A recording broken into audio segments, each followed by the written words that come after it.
ஜனவரி 25 அன்னை தமிழை காப்பதற்காக தமது இன்னுயிரை ஈந்த போராளிகள் அனைவருக்கும் விடுதலை சிறுத்தைகள் கட்சியின் சார்பில் எமது செம்மாந்த வீர வணக்கத்தை செலுத்துகிறோம்.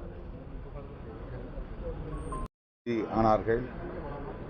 தந்தை பெரியாரின் தலைமையில் நடைபெற்ற அந்த முதல் மொழிப்போர் இந்தி திணிப்பை தடுத்து நிறுத்தியது.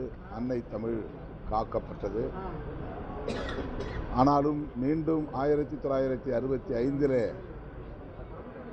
தமிழ் மக்கள் மீது இந்தியை கட்டாயமாக திணித்தார்கள். அந்த முயற்சியை முறியடிப்பதற்காக கீழப்பழுவூர் சின்னசாமி முதலில் தனது உடலில் தீ வைத்து கொண்டு தன்னை மாய்த்து கொண்ட வரலாறு இந்த மண்ணில் அரங்கேறியது. அவரை தொடர்ந்து ஏராளமான தோழர்கள் தூக்கு மாட்டி உயிரிழக்க நேர்ந்தது, நஞ்சு அருந்தி உயிரிழக்க நேர்ந்தது. இப்படி 8 பேர் தம்மை தாமே மாய்த்து கொண்ட வரலாறு இரண்டாவது மொழிப்போர் வரலாறு. அது மட்டுமில்லாமல் பல்வேறு இடங்களில் நடைபெற்ற துப்பாக்கிச் சூடுகளில் ஏராளமான தமிழ் இளைஞர்கள் பலியாக நேர்ந்தது. அத்தகைய தாய் தமிழ் காத்த போராளிகள் அனைவருக்கும் விடுதலை சிறுத்தைகள் கட்சியின் சார்பில் இன்று எமது செம்மாந்த வீர வணக்கத்தை செலுத்துகிறோம். இந்தி திணிப்பு இன்றும் தொடர்கிறது. சமஸ்கிருதமயமாதல் தீவிரமாக நடைபெற்று வருகிறது. பன்மைத்துவத்தை சிதைக்கும் முயற்சியில் மோடி அரசு குறியாக இருக்கிறது. இவற்றையெல்லாம் எதிர்த்து தமிழ் மட்டுமல்ல, இந்தியாவில் பேசப்படுகிற அனைத்து மொழிகளும் பாதுகாக்கப்பட வேண்டும் என்கிற நிலைப்பாட்டை முன்னிறுத்தி விடுதலை சிறுத்தைகள் கட்சி செயல்பட்டு வருகிறது. மோடி அரசு ஒரே தேசம், ஒரே கலாச்சாரம், ஒரே மொழி, ஒரே மதம் என்கிற வகையில் செயல்பட்டு வருவது நாட்டின் பன்மைத்துவத்திற்கும் மதச்சார்பின்மைக்கும் மிகவும் ஆபத்தாக போய் முடியும். எனவே ஜனநாயக சக்திகள் தேசிய அளவில் ஒருங்கிணைந்து அவரவர் தாய்மொழிகளை பாதுகாக்கவும் அவரவர் கலாச்சாரங்களை பாதுகாக்கவும் ஐக்கியப்பட வேண்டிய தேவை இருக்கிறது என்பதை விடுதலை சிறுத்தைகள் கட்சி இந்நாளில் சுட்டிக்காட்ட விரும்புகிறது. தமிழக வளர்ச்சிக்காக இரட்டை என்ஜின் அப்படின்ற ஆட்சி வந்து தேவை. பாஜக, அதிமுக அப்படின்னு பிரதமர் மோடி சொல்லியிருக்காரு. இரட்டை என்ஜின் தமிழ்நாட்டில் இரட்டை என்ஜினா அல்லது டெல்லியில் ஒரு என்ஜின் தமிழ்நாட்டில் ஒரு என்ஜின் என்கிற அடிப்படையில் சொல்லுகிறாரா என்ற தெளிவு தேவைப்படுகிறது. தேசிய ஜனநாயக கூட்டணியை பொறுத்தவரையில் தமிழ்நாட்டில் அதிமுக தலைமையில் இயங்குகிறது என்று சொல்ல முடியாத நிலை ஏற்பட்டிருக்கிறது. அது அதிமுகவுக்கு மிகப்பெரிய பின்னடைவை ஏற்படுத்தும் என்பதை விடுதலை சிறுத்தைகள் கட்சியின் சார்பிலே சுட்டிக்காட்டியிருக்கிறோம். அண்மையிலே நடைபெற்ற பொதுக்கூட்ட நிகழ்வில் பேசிய மேனாள் முதலமைச்சர் எடப்பாடி பழனிசாமி அவர்கள் தமிழ்நாட்டில் பிரதமரின் ஆதரவோடு தேசிய ஜனநாயக கூட்டணியின் ஆட்சி மலரும் என்று பேசியிருக்கிறார்.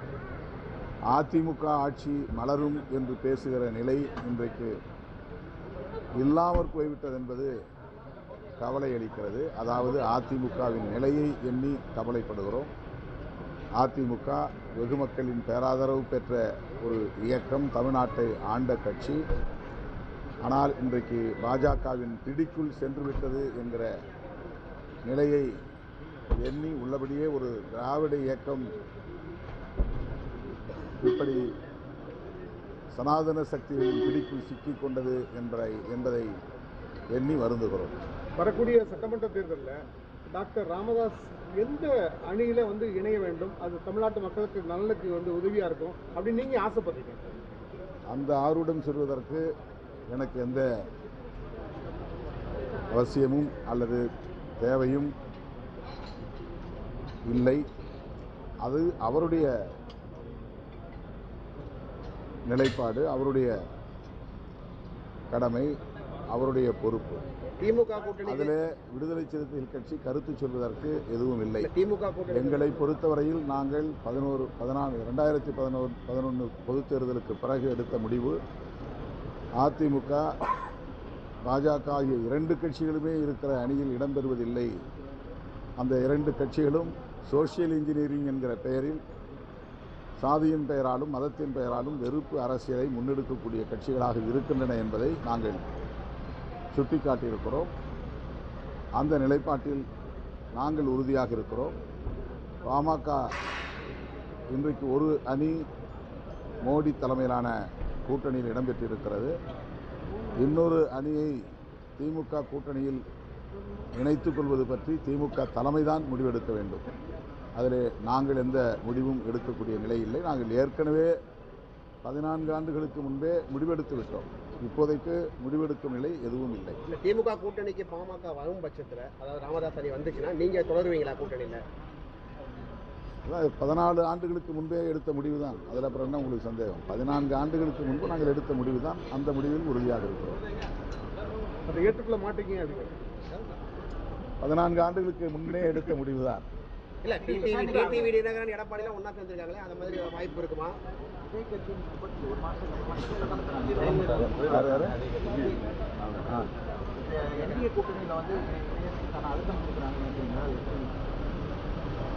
நான் யூகமாக எதையும் சொல்ல முடியாது.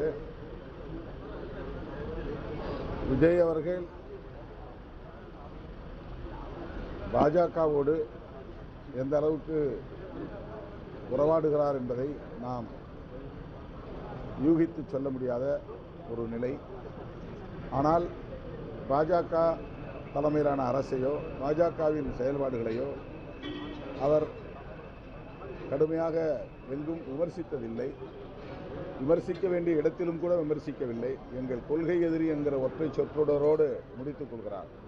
பாஜக எங்கள் கொள்கை எதிரி என்பதோடு அவர் முடித்துக் கொள்கிறார்.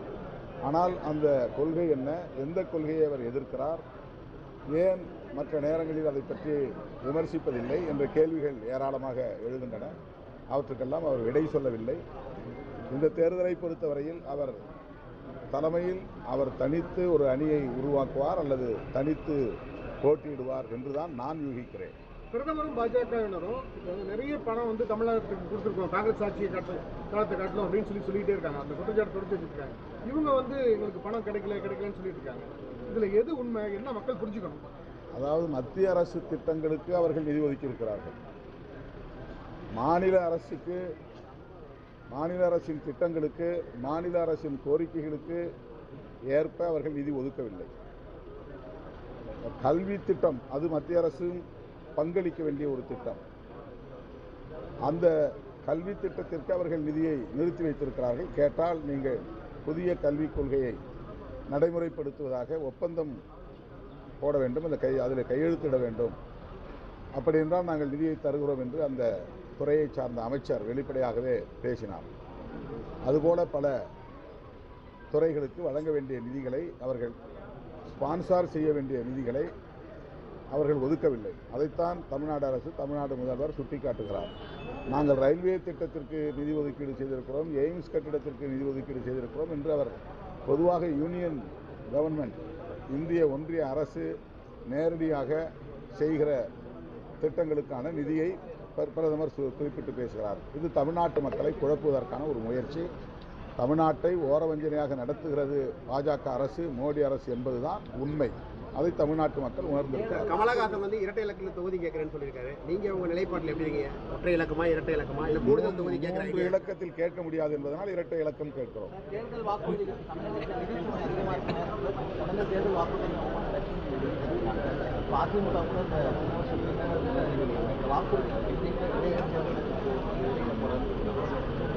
அவங்கெல்லாம் முதலமைச்சர் வேட்பாளரை கொண்ட கட்சிகள்.